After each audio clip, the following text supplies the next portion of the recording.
तो वादा पूरा किए देते हैं। बिल्कुल ऐसे ही हमारे साथ मौजूद है पाकिस्तान मुस्लिम लीग नून की रुकन कौमी असम्बली मोहतरमा सैयदा नौशीन इफ्तिखार साहिबा, जो पंजाब के सियासी उफ़क़ पर एक नुमाया शख्सियत हैं, दबंग तकरीर करती हैं और जब आप उनको पार्लियामेंट के अंदर तकरीर करते हुए देखते हैं ना इमरान, तो आपको एहसास होता है कि आवाम की नुमाइंदगी करने वाले जो है ना वो जज्बात में आके जब तकरीर करते हैं तो पता चलता है कि वो वाकई में नुमाइंदगी कर रहे हैं। मेरे लिए तो सबसे अच्छी बात, कोई भी जो खातून रुकन पार्लियामेंट है किसी भी जिंदगी के शोबे में जब वो सामने आती हैं और पार्लियामेंट की जो अरकान है वो तो वैसे ही बड़ी प्रोमिनेंट हैं क्योंकि वो लेजिस्लेटर्स हैं, तो बहुत ही अच्छा लगता है। और खास तौर पे अगर कोई ज़्यादा आउटस्पोकन खातून हो, मेंबर पार्लियामेंट भी हो, तो फिर ज़रा ज़्यादा ही अच्छा लगता है कि चलें ख़वातीन की नुमाइंदगी कुछ ना कुछ तो हो रही है कहीं ना कहीं इतने सारे लोगों के सामने। बिल्कुल ऐसे ही, लेकिन उससे पहले कि हम जाएं सैयदा नौशीन इफ्तिखार साहिबा से बातचीत करें तो सुनवा देते हैं उनकी तकरीर की कुछ एक बड़ी इंटरेस्टिंग स्पीच है, बड़ी मशहूर भी है, वायरल भी बड़ी हुई थी, ज़रा सुनाइए। स्पीकर साहब असद कैसर साहब ने बात की चूड़ियों की, हॉट टॉपिक है जी, करनी भी चाहिए। और मैं भी कल बजट सेशन मुक्का ते चूड़ियां लैन चली गई, 3 साल पाइया नहीं सन। कहना ये चाहूँगी और बड़े अफसोस से कहना चाहूँगी कि कल की तकारीर जो अपोजिशन बेंचेस से हुई उनसे तो ये पता लगता है कि ये पीटीआई के असद मली साहब को इन्होंने हराया और कोई 1,10,000 अवामी वोट्स के साथ मुंतखब हुई। फैमिली लेगेसी भी है, बहुत ज़्यादा एहतराम है इनकी फैमिली का भी, डस्का से इनका ताल्लुक है। मैं भी इनसे दरियाफ्त कर रहा था कि धुंध वाला डस्का है, यहाँ पे धुंध आ गई तो उन्होंने कहा वही वाला है। खैर हम बात करते हैं, हमारे साथ मौजूद हैं। कैसी हैं मोहतरमा? ठीक ठाक है? आपका क्या हाल है? कैसी हुई आपकी सुबह आज?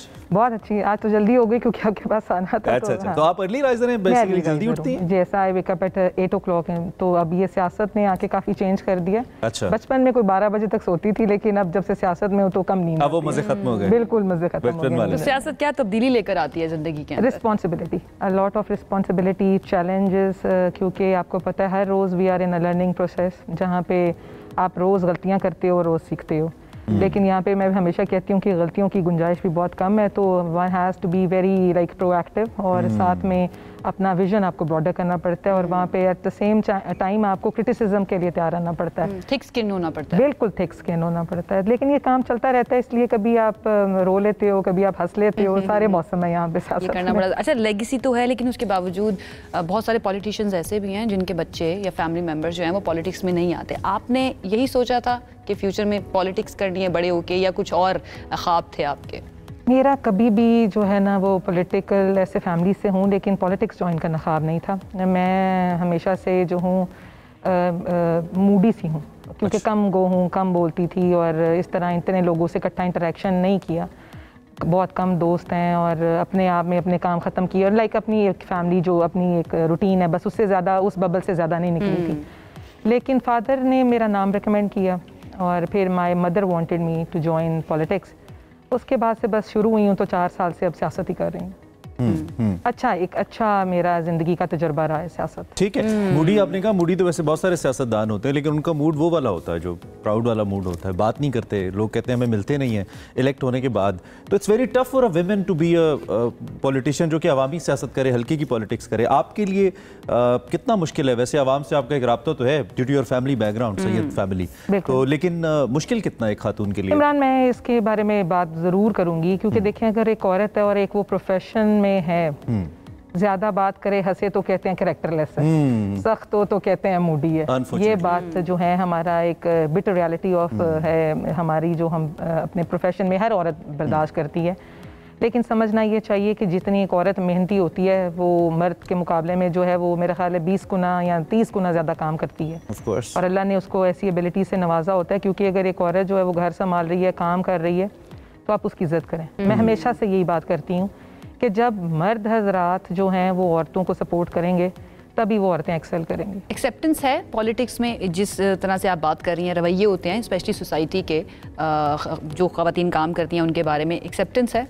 जब मैं नई एमएनए बनी थी तो मेरी आवाज़ जो है ना उसकी पिच बड़ी लो थी, तो मैं चूं चूं करती थी, तो कोई मुझे एमएनए मानता नहीं था। उसके बाद ग्रेजुअली आप समझ जाते हो टेम्परामेंट्स, आप लोगों के साथ काम करके समझ जाते हो कि आपको अपनी रेट मनवानी पड़ती है। फिर कभी sometimes you have to be loud, आपको बोलना पड़ता है, तो लोग मानते हैं कि आप एमएनए हो। लेकिन देखें, कल्चर है, एक मिथ थी कि जी आप गालियाँ दे के, एग्रेसिव होके, लड़के ही अपनी बातें मनवा सकते हो। जब मैं इस प्रोफेशन का हिस्सा बनी हूँ तो आया था कि समहाउ इट्स ट्रू, लेकिन अब जब समझी है सियासत के नहीं, लोग इज़्ज़त चाहते हैं, आप इज़्ज़त करें और आप इज़्ज़त पाएँ, तो अब थोड़े रवैये चेंज होना शुरू हो गए हैं लोगों के भी, हमारे भी। कन्विंसिंग पावर देखें एक एमएनए को बहुत ज़्यादा अल्लाह ने दी हुई है। लीडरशिप हैज़ दिस एबिलिटी कि आप अपनी बातों से लोगों को कन्विंस करते हैं। आपकी जमात को एक बड़ा चैलेंज रहा, आपकी टॉप लीडरशिप को तो अब भी है कि वो जितना ज़्यादा काम कर लें, मरियम साहिबा जितने कार्ड्स तकसीम कर लें, लोग फिर भी कहते हैं नहीं जी ये लेजिट हुकूमत नहीं हैगी, यू नो। और तहरीक इंसाफ ये दावा करती है, जो आपकी इंस्टेंट कंपैरेटर है, कि हमारा वोट बैंक तो हमारा है, आप तो चोरी करके बैठे हुए हैं। This kind of word they use. अब उसमें समटाइम्स जब आप अपने हल्के के लिए काम कर रहे हैं या कौमी सतह पे काम कर रहे हैं तो आपको मायूसी भी होती है। आपको बीइंग मेंबर कभी ऐसा फील होता है कि एक बड़ी थैंकलेस किस्म की जॉब हम कर रहे हैं, लोग तो हमारी तरफ आ नहीं रहे, या लोग हमें उस तरह, या नहीं विद द टाइम आपको लगता है कि अब लोगों का रवैया बदल रहा है आफ्टर फरवरी इलेक्शन 2024? लोगों का रवैया बिल्कुल बदल रहा है।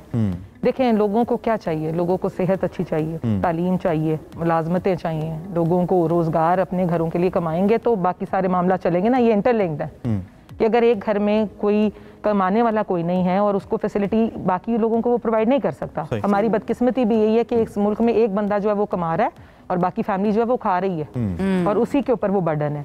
अब बात अगर मरीम नवाज साहिबा की करूं कि एज अ औरत वो जो सूबा चला रही हैं, बाकी सूबों में देखें इस तरह के इनिशिएटिव्स नहीं हो रहे।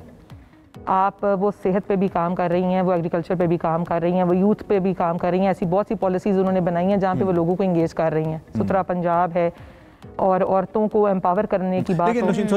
लेकिन जो इल्जाम आप पे या जो एक जिस क्रिटिसिज्म का आपको सामना रहा है, सवाल मेरा उसका अगला उसी का ज़िमनी सवाल ये है कि उसके साथ अगर आप बहुत अच्छा परफॉर्म कर जाएं, लेट्स सपोज 5 साल, आपको लगता है कि लोग उस चीज़ को भूल जाएंगे अगर इस इलेक्शन को प्रोब ना किया जाए, उसके बावजूद अगर आप अवाम में जाएंगे तो it be good to go? मेरी बात सुने, एक दो चीज़ें हैं, एक रियलिटी है और एक आप उससे बायस जो अगर आप कह लें होकर सिर्फ आप गुफ्तगू सुन रहे हैं किसी लीडर की कि आपको उसने दिया क्या 4 सालों में। कंपैरिजन इज वेरी इंपॉर्टेंट और ऑन ग्राउंड। ठीक है, गवर्नेंस और डिलीवरेंस दो चीजें हैं जो कि एक सूबे की रिक्वायरमेंट है। अगर वो सूबे की बात करूं, अगर पाकिस्तान की बात करूं, अभी आपने सुना कि खुदा न खास्ता पाकिस्तानी फाइनेंशियली इतने बुरे हालात से गुजरा कि आपने सुना कि वो दिवालिया होने जा रहा था, लेकिन अब हालात जो हैं with the passage of time, मेहनत के साथ, डिलीवरेंस के साथ वो चीज़ें चेंज हो रही हैं, बेहतर हो रही हैं। आपकी स्टॉक मार्केट जो है वो इंक्रीज कर गई है, आपकी जो है ये फॉरेन इन्वेस्टमेंट बढ़ गई है। बिल्कुल इंडिकेटर्स इंडिकेटर्स जो है फाइनेंशियल, आपकी डबल डिजिट इन्फ्लेशन जो है वो सिंगल डिजिट पे आ गई है।